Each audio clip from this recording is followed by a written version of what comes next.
O tema da mensagem é a videira verdadeira. E nós vamos ler João no capítulo 15. Eu vou pedir que coloque aqui no telão, que fica mais fácil para a gente acompanhar. A gente vai ler do 1 ao 8 e do 8 a gente vai pular para o 16. Eu sou a videira verdadeira e o meu pai o lavrador. Toda vara que em mim que não dá fruto, atira, e limpa toda aquela que dá fruto, para que dê mais fruto. Vós estáis limpos pela palavra que vos tenho falado. Está em mim e eu em vós. Tem versões que falam: permaneçam em mim e eu permanecerei em vós. Como a vara de si mesma não pode dar fruto se não estiver na videira, assim também vós, se não estiverdes em mim. Eu sou a videira, vós as varas. Quem está em mim e eu nele, esse dá muito fruto. Porque sem mim, vocês nada podeis fazer. Se alguém não estiver em mim, será lançado fora como a vara e secará. E os colhem e lançam no fogo e ardem. Se vós estiverdes em mim e as minhas palavras estiverem em vós, pedireis tudo o que quiserdes e vos será feito. Nisso é glorificado meu Pai, que deis muito fruto, e assim sereis os meus discípulos. Versículo 16.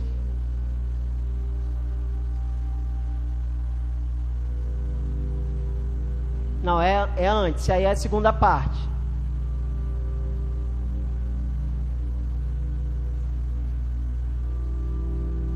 Não, versículo 15 e 16. Capítulo 15, versículo 16. É porque ele está dividido. Não me escolheste vós a mim, mas eu vos escolhi a vós e vos nomeei para que vades e deis fruto, e o vosso fruto permaneça, a fim de que tudo quanto em meu nome pedires ao Pai, Ele vos conceda. Até aí, eu queria que você fechasse seus olhos e você começasse a orar, pedindo ao Senhor para Ele falar no teu coração,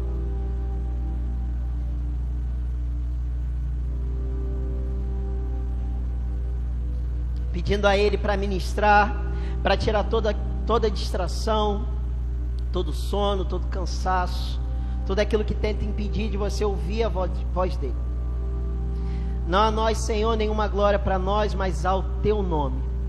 E como diz, Pai, esse texto, sem o Senhor nós não podemos fazer nada, absolutamente nada. E nós pedimos que nessa noite a Tua presença esteja entre nós, que a Tua vida, que o Teu Espírito esteja aqui, manifeste o Senhor em cada coração, ministrando. Nós sabemos que não é a boa oratória, não é o pregador, não é a estrutura da igreja que transforma a vida de alguém, mas é o Teu Espírito, aquele que convence o homem do pecado, do juízo e da justiça. E que o Senhor nessa noite venha se mover entre nós, falando com cada um e nos aperfeiçoando para que nós possamos ser parecidos com o Senhor. E é isso, Pai, que nós te pedimos nessa noite e te agradecemos em nome de Jesus, e todos digam amém. Então, nesse texto aqui, que é um texto bem conhecido da Bíblia, Jesus, ele fala que ele é a videira.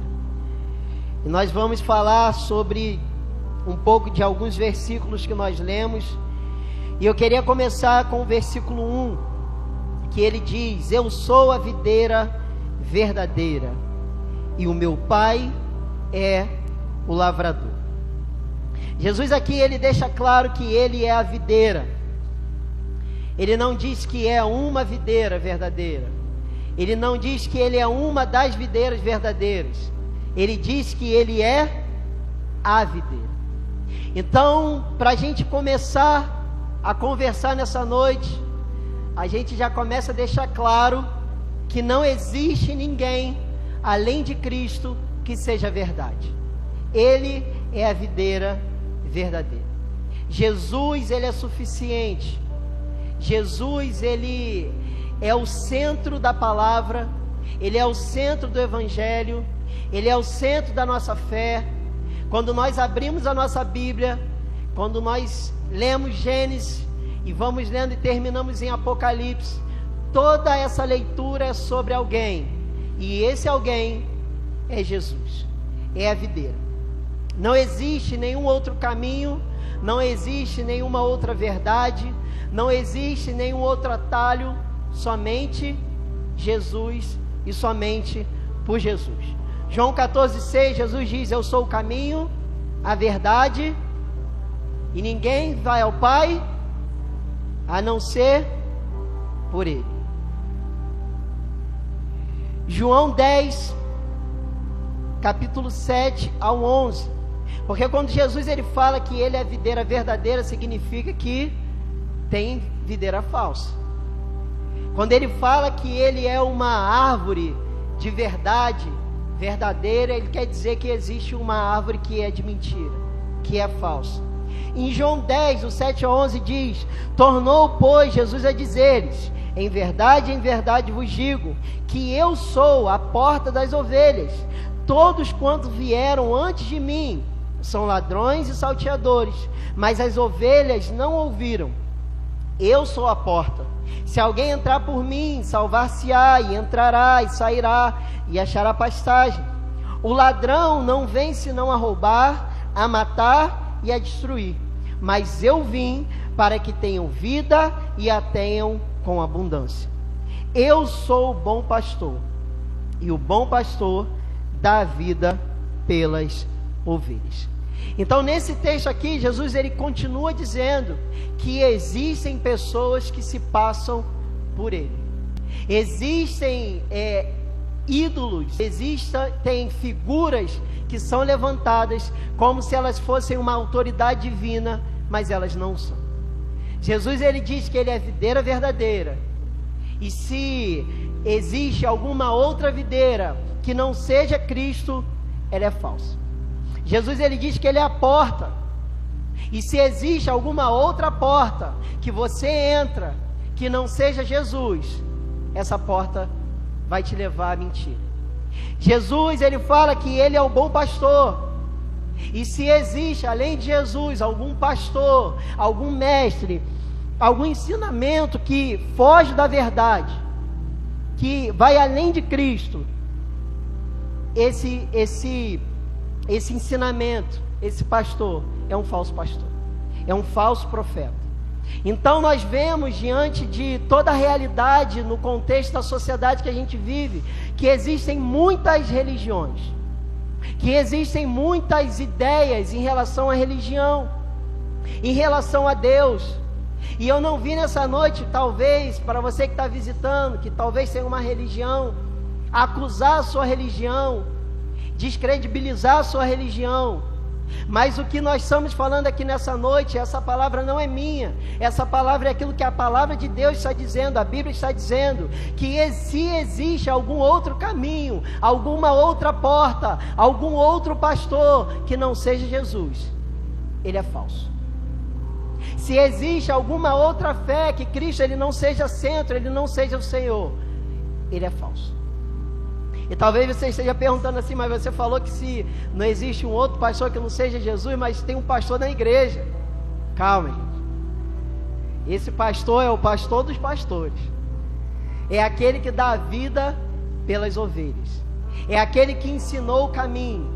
Porque ainda que na igreja tenha os pastores, as ovelhas não são do pastor da igreja. As ovelhas são de Cristo. O pastor, ele é uma figura que representa o amor de Jesus, o cuidado de Jesus, a integridade de Jesus na terra, para conduzir o rebanho que não é dele, o rebanho é de Jesus. Então, quando eu digo que não existe um outro pastor, eu não estou dizendo do pastor da igreja. Eu estou dizendo que não existe nenhuma outra autoridade divina que não seja Jesus. Ele é o único Senhor, Ele é o único mediador, Ele é o único intercessor, Ele é o único Salvador. E fora dele, não há outro. Amém? Então Jesus ele já está deixando claro aqui que Ele é a videira. Só Ele é a videira verdadeira. No versículo 2 ele diz: toda vara que em mim, que não dá fruto, atira, e limpa toda aquela que dá fruto, para que dê mais fruto. E isso é uma realidade muito séria. Porque se ele está falando que, se Jesus ele fala que toda vara que está nele, que não dá fruto, ele tira, e algumas versões vão dizer que ele corta. E aí isso traz a nós um senso de responsabilidade, de alerta, porque Jesus está falando que existe ramos, varas que estão nele, e no caso está falando de nós, mas que mesmo estando nele, não dá fruto. Jesus não está falando de alguém que não está nele, Jesus está falando de alguém que está nele, mas não dá fruto. E está dizendo aqui que ele corta. E quando a gente olha para o contexto da Bíblia, e a gente vê Jesus trazendo exemplos sobre, vamos dizer, agricultura, sobre folha, sobre galho, sobre palha, a gente vai ver que existe uma recompensa para quem está em Cristo e dá fruto, mas existe uma condenação para quem não dá fruto. Para quem não está e para quem está e não dá fruto. Em Mateus 3, do 7 ao 12, diz assim: e vendo ele muitos dos fariseus e dos saduceus que vinham ao seu batismo, dizia-lhes: raça de víboras, quem vos ensinou a fugir da ira futura? Produzi, pois, frutos dignos de arrependimento, e não vos presumais de vós mesmos, dizendo: temos por pai a Abraão, porque eu vos digo que mesmo dessas pedras Deus pode suscitar filhos a Abraão. E também agora está posto o machado à raiz das árvores. O machado está onde? Está onde o machado? À raiz das árvores. Toda árvore, pois, que não produz bom fruto, ela é cortada e lançada no fogo. Em verdade vos batizo com água para o arrependimento. Mas aquele que vem após mim é mais poderoso do que eu, cujas sandálias não sou digno de levar. Ele vos batizará com o Espírito Santo e com fogo. Em sua mão tem a pá, e ele limpará a sua eira, e recolherá no celeiro seu trigo, e queimará a palha com fogo que nunca se apaga. Então a gente vê que no texto, no primeiro texto que a gente leu de João 15, Jesus ele está falando que ele vai cortar um ramo. Mas aqui nesse contexto de Mateus, ele já está falando que ele vai cortar na raiz. E eu quero falar um pouquinho sobre essa consequência, sobre o que acontece aqui, disso que eu havia falado sobre a condenação, sobre esse queimar no fogo. E talvez tenha alguém aqui com raiz pentecostal, né, pessoal do fogo aí, que Deus abençoe sua vida. Não fica chateado com o que eu vou falar, porque existem visões teológicas assim amplas, mas esse texto aqui que a gente acabou de ler, João ele está falando que Jesus ele vai batizar com o Espírito Santo e com fogo.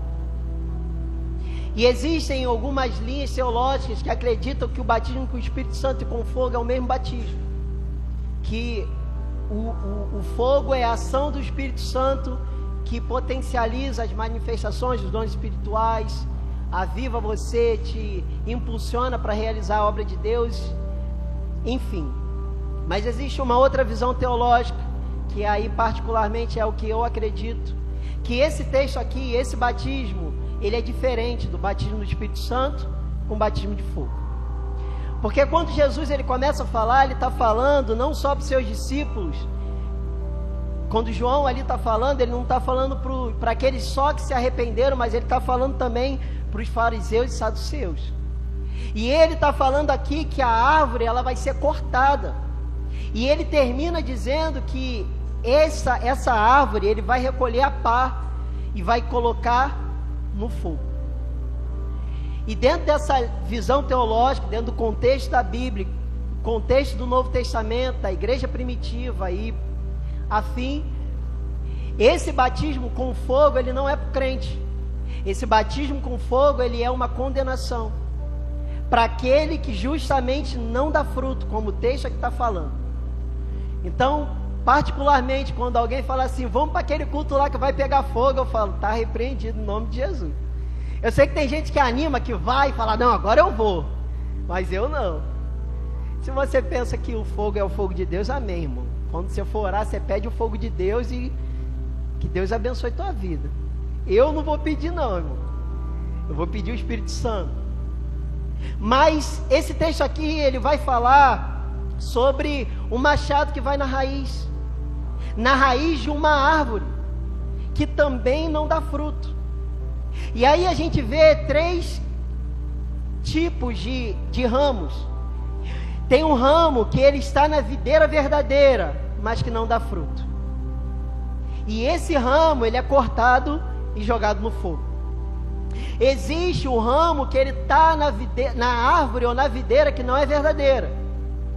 E esse ramo ele vai ser cortado, não o ramo, mas a árvore toda. O machado ele está na raiz para cortar. E depois que ele é cortado, vai tudo para o fogo. Não salva nada. E existe um terceiro ramo. Esse ramo ele está na videira que é verdadeira. E ele dá fruto. E quando Jesus ele fala em João 15 sobre esse ramo que dá fruto, ele diz que esse ramo ele é podado para que ele dê mais fruto.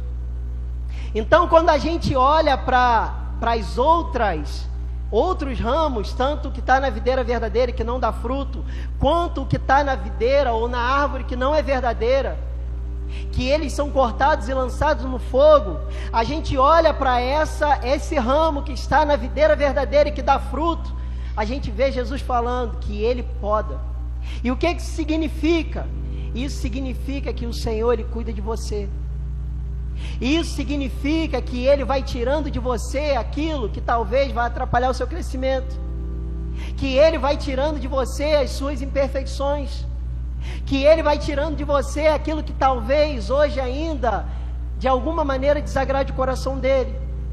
Ele trata você, ele traz você para perto, ele vai te aperfeiçoando a cada dia, para que você a cada dia fique mais parecido com ele. É aquele irmão que aceitou Jesus hoje, ainda está cheio de carrapato, cheio de carrapicho, piolho, pulga, todo ferido, machucado, todo torto. Mas com o tempo você vai vendo que aquele irmão ele vai mudando, ele vai sendo transformado, a vida dele vai mudando. E o que é isso? O Senhor ele está podando o irmão, para que esse irmão a cada dia ele fique mais parecido com ele. E aí que a gente vê testemunhos de pessoas dizendo, lembra daquele rapaz, você lembra a vida que ele tinha, você lembra que ele vivia caído na rua, você lembra que ele vivia aí de moto, fazendo randandandã, xingando palavrão, ofendendo as pessoas, mas hoje ele não faz mais isso, ele está diferente, ele é um novo homem, uma nova mulher, igual Colene, né? Colene faz de seus cabelos uma nova mulher. Jesus ele tem o poder de transformar a tua vida. Aquela mulher quizumbeira, barraqueira, encrenqueira, hoje ela já não é mais assim. Por quê? Porque ela está sendo podada, ela está dando fruto, a vida dela tem sido transformada, e o Senhor está podando, ele está cuidando de você, ele não larga você, ele não te abandona, ele está do teu lado, ele está te sustentando. Isso é ser podado por ele. E eu queria que você olhasse para alguém aí perto de você e falasse assim: o Senhor está cuidando de você. Fala para ele.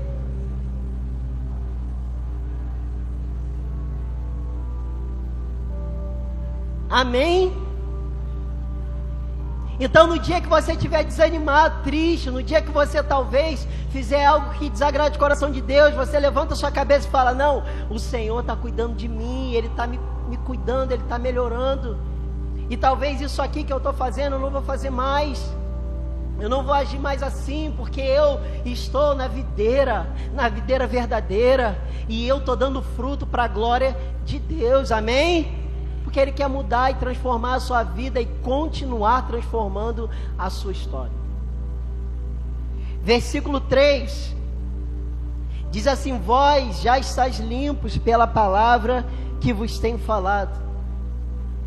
Não quero ofender nenhuma religião, irmão, mas glória a Deus que eu sou protestante, porque essa daqui é a única base de fé que a gente tem, a palavra de Deus. E essa palavra transforma a sua vida, essa palavra muda a sua história, essa palavra ministra no seu coração, porque essa palavra aponta para o verbo que é a manifestação da palavra, e o nome dele é Jesus. Ele é a videira verdadeira, que te purifica, que te limpa, que te sara. Como eu falei, vai te transformando. Em Efésios 5, do 25 ao 27, e as mulheres não vão cutucar seu marido aí não, tá? Porque é um texto que fala para os maridos, mas fala da palavra. Então não aproveita não para brigar com ele aí não. Diz assim: vós maridos, amai vossas mulheres, como também Cristo amou a igreja, e a si mesmo se entregou por ela, para santificar, purificando-a como a lavagem de água pela palavra, para apresentar a si mesmo igreja gloriosa, sem mácula, sem ruga, nem coisa semelhante, mas santa e irrepreensível. Então essa purificação, ela acontece através da palavra. Vocês estão com fome? Tem alguém com fome aí? Então fala assim: palavra. Glória a Deus, a palavra. É por isso que você tem que ler a palavra, é por isso que você tem que amar a palavra, é por isso que você tem que ter prazer na palavra. Amém? Salmo 1:2: antes o seu prazer está na lei do Senhor, e nela medida de dia e de noite. É a palavra. Salmo 119:9: com que purificará o jovem seu caminho? Observando conforme a sua palavra. Então Jesus, ele está falando: vós já estáis limpos pela palavra que eu vos tenho dado. Então você está com dificuldade aí de jogar fora aquilo que te prende, de jogar fora aquilo que te atrapalha, daquilo que ainda é um calo no seu sapato, daquilo que ainda é o espinho da sua carne. Vou te dar uma dica, irmão. Eu não, Jesus, palavra. Amém? Eu li o texto aqui falando dos homens, agora eu vou fazer o contrário. Irmão, quando a tua mulher estiver irritada lá, apesar que aqui as mulheres não ficam irritadas não, só da igreja ali, daquela outra ali. Aqui as mulheres são calmas, mansas, ninguém fica irritada. Não tem TPM, irmão, que tira as mulheres dessa igreja do sério. Mas se um dia, assim, uma vez, em 365 dias, se acontecer uma vez, que eu acho difícil ela ficar irritada, aquele dia que, tipo assim, você quer ver Satanás, mas não quer ver aquela mulher na tua frente, que ela tá braba mesmo, não é para fazer reação não, tá, homens, porque senão em casa vocês apanham. Sabe o que vocês fazem? Manda ela ler a palavra, irmão. Porque a palavra, ela purifica, ela santifica, ela calma, ela consola, ela dá alívio, ela traz calmaria, né? Quando teu marido também estiver atribulado lá, te irritando, implicando com você, quando você falar para e ele não quiser parar, que o homem é assim, né?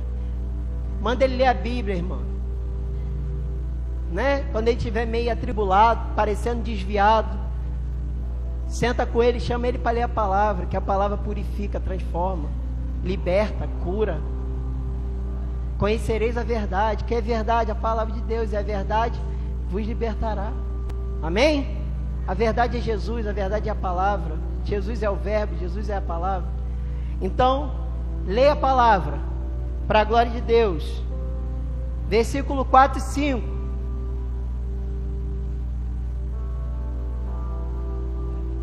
Está em mim e eu em vós. Como a vara de si mesma não pode dar fruto se não estiver na videira, assim também vós, se não estiverdes em mim. Eu sou a videira, vós as varas. Quem está em mim e eu nele, esse dá muito fruto. Porque sem mim nada podeis fazer. Tem 2 pontos aqui desses versículos. O primeiro, você não é nada. Eu não sou nada. Porque sem Ele, nada podemos fazer. Porque às vezes, irmão, você chegou na igreja, talvez um menino, aquele homem, como eu falei, cheio de carrapicho, carrapato, pulga. E aí você chegou pedindo ajuda, querendo ser ajudado, viciado, cheio de pecado. E aí alguém te abraçou, te acolheu, te apresentou a palavra, te ensinou. E aí o tempo foi passando, você começou a servir, trabalhar, começou a fazer a obra de Deus.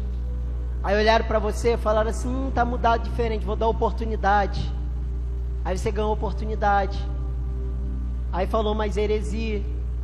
O pastor deixou quieto, deixou passar, não ligou. Falou, não, na próxima ele... Aí mandou um vídeo para você, sem assim... Lá, ensinando você, um vídeo relacionado à besteira que você falou. Aí você aprendeu. Ih, rapaz, pô, o pastor foi usado por Deus, mandou um negócio aqui naquele dia, eu preguei até diferente isso aqui. Você vai aprendendo. Aí faz um curso de teologia no YouTube. Aí começa o problema, irmão. Se formou no YouTube de teólogo. Aí você começa a achar que você é bom. Aí você começa a pregar. Aí acabou. Se orar e alguém for curado, já era, irmão. Tem gente que é assim, que esquece de onde saiu. Que no lugar de Deus usar ele que usa Deus. E a gente vê um monte por aí que está fazendo isso. Porque tem um dom, porque tem uma boa oratória, porque tem um talento. Esquece de onde ele saiu. No início, para pregar, ele chorava em casa. Que a mensagem que ele pregava falava primeiro com ele. Depois ele esqueceu disso. Que a mensagem primeiro fala com ele, para depois falar com o outro. E aí ele se ilude, se engana com tapinha nas costas, com aperto de mão e com aquela palavra que ele ouve no final do culto. Que mensagem! E aí o pastor da igreja vizinha chama ele, convida ele para pregar, aí o outro convida, aí ele já posta a agenda dele no Instagram. Agenda aberta. Cantor fulano, pregador ciclano, profeta fulano. E aí ele esqueceu de quem faz a obra. A gente nunca pode esquecer que sem ele nós não podemos fazer nada. Você sempre vai ser dependente dele. Ainda que você decore todos os versículos da Bíblia, ainda que você faça 10.000 cursos de teologia no YouTube ou em uma faculdade reconhecida pelo MEC, eu e você vamos continuar sendo nada. Amém? Ele é quem rege a mensagem, é ele que transforma um culto, é ele que... Eu não estou entrando em contradição não, tá? Que incendeia o culto, que faz o seu coração esquentar, é ele que faz. É ele que cura o enfermo, é ele que liberta a prostituta, o ladrão, o viciado, é ele que faz. É ele que faz aquele menino que era da boca de fumo se dobrar e chorar num culto após uma mensagem. Não é o pregador. Não é a mensagem do pregador que muda a vida de alguém. É o Espírito Santo, aquele que convence o homem do pecado, do juízo e da justiça. Então nós precisamos ter a nossa mente, nunca esquecer que sem Ele nós não podemos fazer nada. E em tudo que nós vamos fazer na igreja, seja você com 1 ano de igreja ou com 30 anos de igreja, você continua sendo o mesmo, dependente dele. Amém? Glória a Deus. E a segunda coisa que nós precisamos entender é que nós temos que permanecer. Porque Jesus está falando: permaneça em mim e eu permanecerei em vocês. E eu sei que às vezes acontecem situações que desanimam a gente. Eu sei que às vezes acontecem conflitos que desanimam a gente. Porque eu me desanimo. Eu me canso também. E eu tenho certeza que todos aqueles que vêm aqui, que têm uma oportunidade, que pregam, também desanimam. Porque às vezes a gente vem para a igreja e olha a pessoa pregando e fala assim: ah, se eu tivesse a vida dele. Irmão, eu acho que dependendo daí de quem você fosse, você entrar na minha vida, se tivesse trocar, né? Troca de família, não tem? Se tivesse troca de carcaça, você ia sair correndo, você ia pedir: não, troca de volta. Porque tem dia que é difícil, irmão. Tem dia não, tem semana que é difícil, tem mês que é difícil, tem ano que é difícil. Mas a questão não é o problema que você passa, mas é se você decidiu permanecer nele. Porque essa terra aqui, um dia tudo vai acabar. E se você está preocupado com o boleto que tem para pagar um dia, esse boleto aí, se ele tiver impresso, ele vai apodrecer, ele vai virar nada. Mas você, se permanecer em Cristo, existe uma eternidade para você. Esse mundo é passageiro, os problemas também, mas Cristo, Ele é eterno. E nós precisamos permanecer naquilo que é eterno, não no que é passageiro. Virar e olhar, direcionar nossos olhos para aquilo que é eterno, não para aquilo que perece. Então, nos dias de dificuldade, Jesus está olhando para você e falando: permaneça. Está difícil, mas permaneça. Está chorando, mas permaneça. Está clamando, mas permaneça. Está com vontade de pular da ponte, mas permaneça. Não abra mão, não desiste, não olhe para trás. Amém? Porque Ele está falando assim: permaneça em mim, que eu permanecerei em você. Ele está falando que Ele vai falar lá na frente, Mateus 28:20. Eis que eu estou convosco todos os dias, até a consumação dos séculos. Sabe o que Ele está dizendo? Até esse mundo acabar, até os problemas acabarem, até a doença acabar, o medo, o choro, a tristeza, eu estou com você. Então se apegue nisso. Está difícil, o Senhor está comigo. Ele é o meu socorro, bem presente na hora da angústia. Amém? Igual Romanos 12:12, alegrai-vos na esperança, seja paciente na tribulação e perseverar em oração, mas não desista, permaneça de pé, porque existe uma recompensa para você. Versículo 6,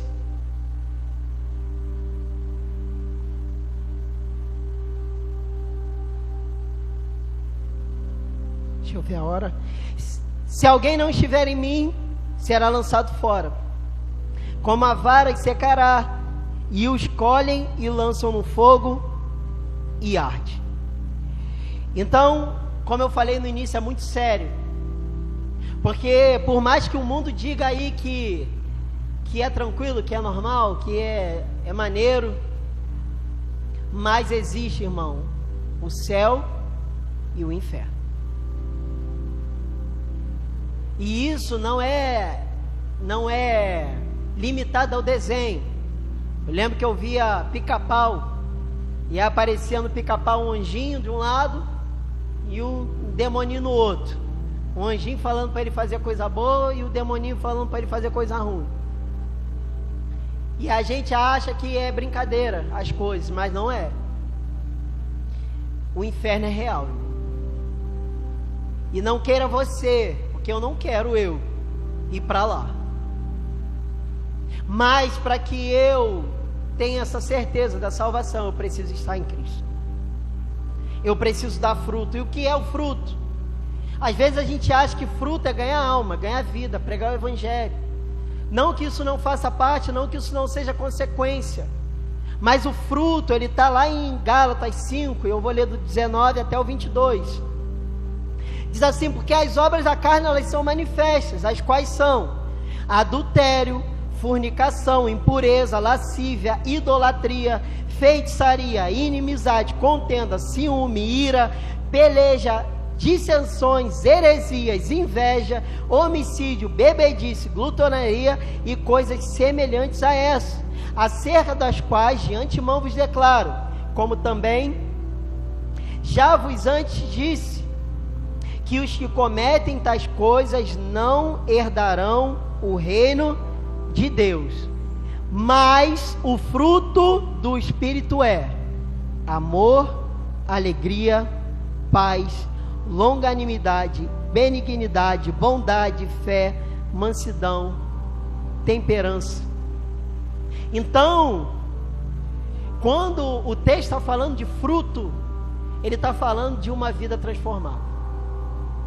Ele está falando de alguém que ama, alguém que tem alegria, alguém que é paz, que tem paz, alguém que exala paz, alguém que é longânimo, benigno, alguém que é bom, alguém que tem fé, que é manso.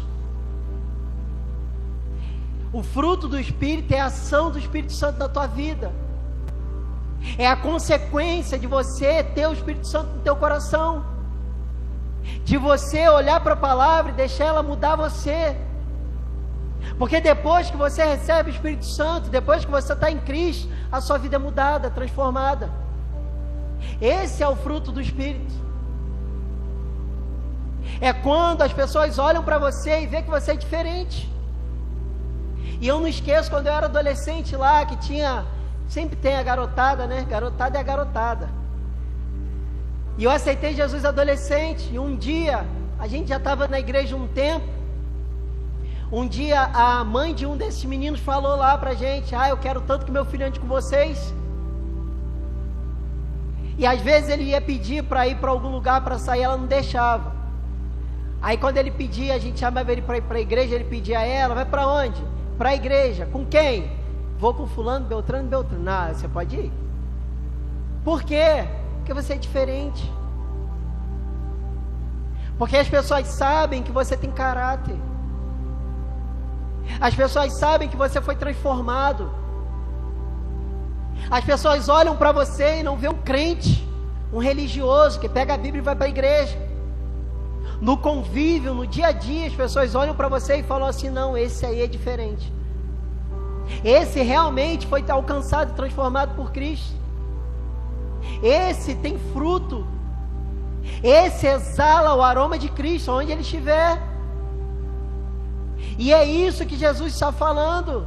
Sem essa transformação, sem essa mudança, que ela só é conquistada através de aproximação e intimidade com Deus, a gente não consegue sair do lugar.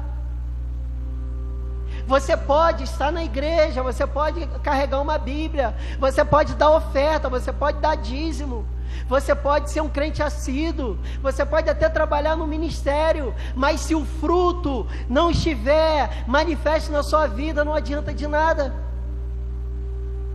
É por isso que Jesus fala que quando alguns estiverem diante dele, vai falar: Senhor, mas em teu nome eu expulsei demônio, em teu nome eu curei enfermos, em teu nome eu preguei a palavra. E Jesus vai falar o que para ele? Apartai-vos de mim, porque eu não te conheço. Porque Jesus não está olhando o que você faz, Jesus está olhando quem você é, quem você se tornou através da palavra, através da transformação que Ele tem para a sua vida, através da ação do Espírito Santo em você. E se você bloqueia e não deixa essa ação acontecer, não adianta nada. E você precisa falar para Ele: Senhor, entra e muda tudo, muda o que o Senhor quiser, transforma a minha vida, a minha realidade, porque eu quero fazer a Tua vontade. Amém? É estar disponível e se entregar a Ele, para que Ele faça na sua vida o que Ele quiser, não o que você quer. Dar fruto é ter a vida transformada. Dar fruto é nascer de novo. Dar fruto é andar em novidade de vida. Dar fruto é estar crucificado com Cristo. Dar fruto é resplandecer a sua luz. Dar fruto é ser uma carta viva. Porque as pessoas lá de fora, elas não leem a Bíblia. E eu vou dizer para você, tem religião aí que se diz cristão, que o povo nem anda com Bíblia, irmão. Diz que é cristão, mas não anda com Bíblia, não lê Bíblia. E essas pessoas não vão ser alcançadas por Jesus lendo Bíblia, que elas não abrem. Mas a Bíblia que elas vão ler está aí, ó, sentado nessa cadeira branca aí, ó. Tá vendo? Você, como o apóstolo Paulo diz lá em 2 Coríntios 3:3, carta viva, não escrita em tábua de pedra, mas nas tábuas do coração. É quando você é uma Bíblia ambulante. É quando o Evangelho não vai ser anunciado para essas pessoas com uma folha, mas com você, que mostra, que prega essa Bíblia, às vezes sem falar da Bíblia, mas agindo como alguém que foi transformado. E o que é isso? Isso é dar fruto. É isso que Jesus está falando. Se eu estou nele e não dou fruto, eu vou ser cortado. Se eu estou nele e eu não fui transformado, a minha vida não mudou. Eu arrumo confusão. Eu sou quizumbeiro. Eu sou fofoqueiro. Eu estou no meio de pessoas, as pessoas não gostam de mim.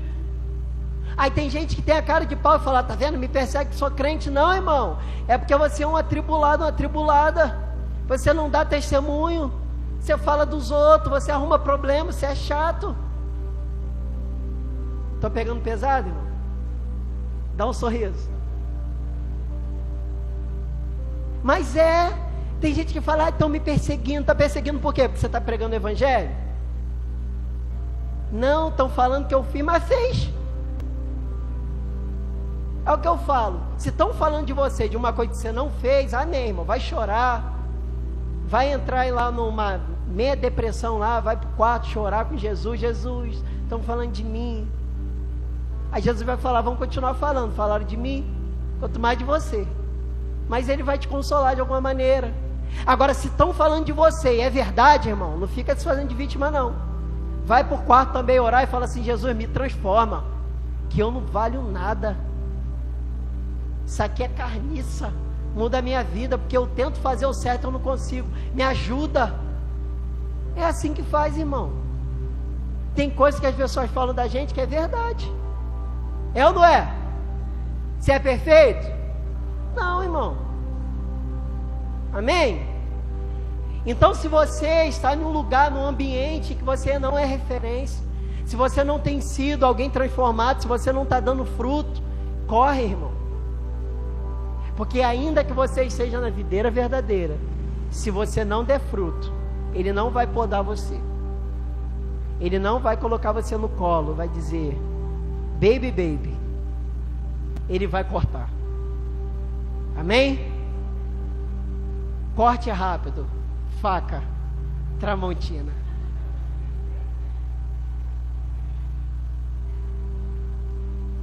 Para fechar, versículo 16. Vou rir. Vou nem beber água. Vai de novo. A chuva da água. Misericórdia. Versículo 16: não me escolheste vós a mim, mas eu vos escolhi a vós e vos nomeei. Olha só o que ele fala, irmão. Preste atenção no que ele está falando. Eu vos nomeei para que vá e deis fruto. Ele não está falando assim: eu vos nomeei para ter oportunidade na igreja. Eu vos nomeei para pregar no púlpito. Eu vos nomeei para ser obreiro. Eu vos nomeei para ser evangelista, para ser pastor. Eu não vos nomeei para trabalhar na escolinha.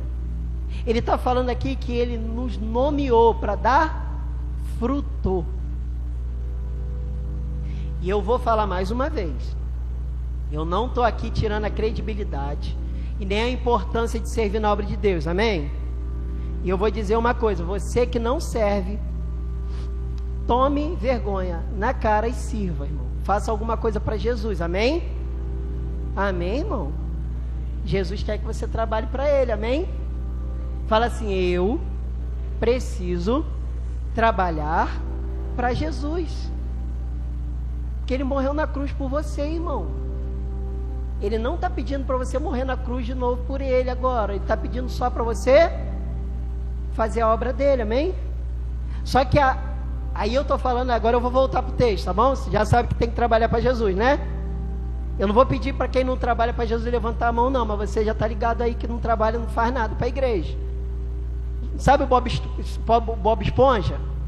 O Bob Esponja, ele é quadradinho assim, né?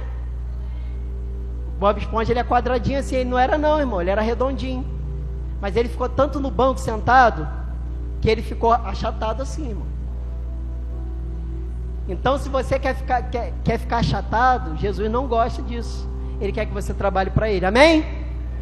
Amém, glória a Deus. E a gente chama irmão Bob Esponja, o irmão que só fica no banco, que ele fica achatado, ele não faz nada para Jesus. Ele só se aproveita das pregações, das mensagens, mas ele não faz nada para o Senhor. Mas aqui ele está falando além disso, irmão. Porque Jesus, ele ama a igreja, a obra, ele ama o que nós fazemos aqui. Mas o que a gente faz lá fora, irmão, tem muita importância.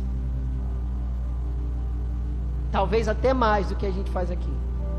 Mas é para você vir para o culto, todo culto, tá? É para você trabalhar e servir mais do que você faz lá fora. Porque você está aqui 2 vezes na semana. Não, pensei que tinha desligado. É sinal para parar de falar, né? Deve ter muito tempo. Mas você está aqui 2 vezes na semana, mas lá fora você está todo dia, você trabalha todo dia, você estuda todo dia, você está no ambiente familiar todo dia. E lá você tem que dar fruto. Porque ser crente aqui, mega pregador, irmão, botar uma roupa, um perfume, preparar um esboço e vir aqui falar. Até o Louro José, irmão, fala. É normal, irmão. Se eu botar uma criança aí para assistir 100 pregações e botar ela para pregar, que ela vai pregar. Prega. Um vai pregar diferente do outro, mas prega. Agora, dar fruto lá fora, eu quero ver. Porque ser crente na igreja é muito fácil, né? Agora eu quero ver ser crente lá fora. Eu quero ver ser crente quando tem um atribulado no teu trabalho. Quando alguém te persegue. Eu quero ver ser crente quando você tem um boleto para pagar e não tem dinheiro. Eu quero ver ser crente quando você recebe uma proposta e você sabe que aquela proposta não agrada o coração de Deus. Aí você precisa dar fruto. E Jesus, ele está nos chamando, ele nos nomeou para dar fruto.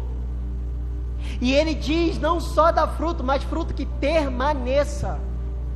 Ou seja, não é eu ter uma vida em santidade, na verdade em santificação hoje. É continuar tendo.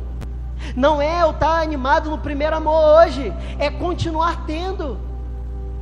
E em vários momentos da nossa vida a gente precisa parar, olhar para trás e falar assim: peraí, eu sou o mesmo? Peraí, o meu coração é aquele mesmo, humilde? Ou será que eu me perdi no caminho? E se você se avaliar e ver que se perdeu no caminho, dá uns passos atrás e fala assim: não, eu vou voltar, e eu vou recomeçar, e vou fazer tudo de novo. Porque Jesus não quer que eu seja transformado, Ele quer que eu continue sendo e dando fruto, e mostrando a diferença. E eu falei que fruto não é ganhar vidas, fruto é transformação, mas ganhar vidas é consequência de alguém que dá fruto. Porque quando você se parece com Jesus, você se torna alguém irresistível. As pessoas, elas olham para você e vê algo diferente. Você já viu aquela pessoa que é crente? Tem uma que não é, fala mal da igreja, fala mal do pastor, mas quando aperta lá o calo da vida dela, ela te procura para pedir oração. Sabe o que é isso? É o fruto. Ela fala talvez mal da igreja, de pastor, de tudo, fala besteira, mas ela sabe, irmão. Ela sabe o Deus que pode mudar a história, a vida, os problemas dela. E quando você tem uma vida transformada, você atrai essas pessoas. Para que eu atraio? Para pregar o evangelho para ela, para dizer para ela: ó, Jesus pode mudar a sua vida, Jesus pode mudar a sua história. Ora por mim, oro, mas Jesus tem algo maior para você. Jesus não quer só que eu ore para resolver o teu problema. Jesus quer ser o seu Deus. Ele quer ser o seu Senhor, Ele quer trazer vida, salvação para você. Ele quer te dar paz. Jesus é o descanso, Ele quer te dar descanso. E aí você prega a palavra para ela, e essa pessoa, ela recebe o Evangelho. Ela entende o sacrifício de Jesus. E aí sabe o que acontece? Ela não consegue, ela não resiste. Porque o Espírito Santo de Deus está na tua vida, enche o coração dela, e ela não tem outra opção a não ser se render a Jesus e dizer: esse Deus que você serve eu quero para a minha vida. Esse Deus que completa você, eu quero para mim, eu quero ser completo. Tem um vazio dentro de mim que eu já tentei com tudo. Eu já tentei com bebida, eu já tentei com relacionamento, eu já tentei com droga, eu já tentei com tudo, mas eu não consegui. E eu sei que esse Jesus, Ele pode preencher o meu vazio. Isso que Jesus quer para nós. É esse fruto que Ele quer que você dê. E nós precisamos viver em análise, irmão, tomando conta da nossa própria vida e olhando para ver se nós estamos de acordo com a vontade do Senhor. Amém? Então que nessa noite seja uma noite de reflexão, de perguntar: Senhor, será que falta alguma coisa para mim? Eu quero ser transformado, eu quero andar em novidade de vida, eu quero ser amanhã melhor do que eu sou hoje. Então muda a minha história.